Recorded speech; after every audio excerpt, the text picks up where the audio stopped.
Assalaamu calaykum waraxmatullaahi wabarakaatu. saaxiibayaal maalin wanaagsan meel kastoo aad joogtaan, kusoo dhawaada Yasmin Channel.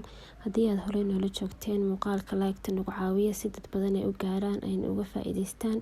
Haddii aad nagu cusub tahayna subscribe-ka naga ilaawin si ay kuu soo gaaraan muuqaalada ku saabsan barnaamijyadeena culumta caafimaadka.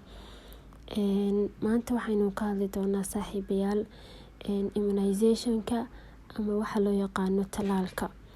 Mawduucan aan maanta falanqeyn doono wuxuu ku saabsan yahay talaalka. Haddaba talaalku waa daawo la siiyo caruurta iyo weliba dadka waaweyn.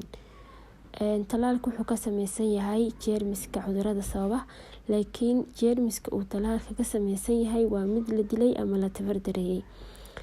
Sidaa darteed, jeermiska la dilay ee uu talaalku ka samaysan yahay waxay inoo qabtaan in ay la dagaalamaan cudurrada waxa loo yaqaano ee sababa antibodies-ka.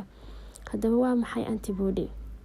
Antibody-gu wuxuu kaa caawiyaa inuu la dagaalamo cudurrada jirkaaga soo weerari kara. Haddaba waxaa jira 6 cudur oo dilaa ah. 6 cudur ee dilaaga ah ama curyaamin kara caruur fara badan ama dad fara badan waxay kala yihiin afka qalaad waxaa lagu dhahaa 6 killer diseases baa lagu dhahaa. Waxayna kala yihiin number 1 cudurka loo yaqaano polio ama afka Soomaaliga lagu dhaho dabaysha. Cudurka labaad waa measles cudurka la dhaho ama waxa aan u naqaano jadeecada. Cudurka saddexaad waa tuberculosis TB ama qaaxada.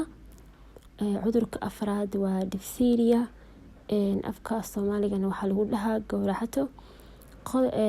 Cudurka shanaad waxaa loo yaqaanaa Pertussis otis waa cudurkan la dhaho xiiq dheerta aan u naqaano. Cudurka lixaadna ugu dambeeyana waa tetanus ama waxa aynu niraahno teetanada. Haddaba talaalka waxaa loo qaybiyaa 2 qaybood. Dhammaan talaalada adduunka yaalla waxaa loo qaybiyaa 2 qaybood oo kala ah talaal nool iyo talaal dilan. Haddaba talaalada waxaa nool ama talaalada la isku dhaho talaalada nool waxaa loo yaqaanaa ama ay dilaan cudurrada kala ah dabaysha oo ah booliyada, jadeecada oo ah measleska iyo tuberculosis-ka oo ah qaaxada. Dhammaan cudurradaasi waxaa lagu daaweeyaa talaalka nool. Talaalada nool haddaan si kale u niraahno waxaa jira talaalka qaybta labaad ee loo yaqaano talaalka dilan. Talaalka dilan waxaa lagu daaweeyaa cudurrada kala ah gowracatada, xiiq dheerta iyo weliba teetanada. Muuqaalkeeni intaasuu ku egyahay. Insha Allah muuqaalkan wuxuu lahaan doonaa qaybo fara badan. Qayb walbana waxaan usoo qaadan doonaa cudurradan 6 cudur ee sababa ama loo yaqaano 6 killer diseases ama 6 cudur ee dilaaga ah.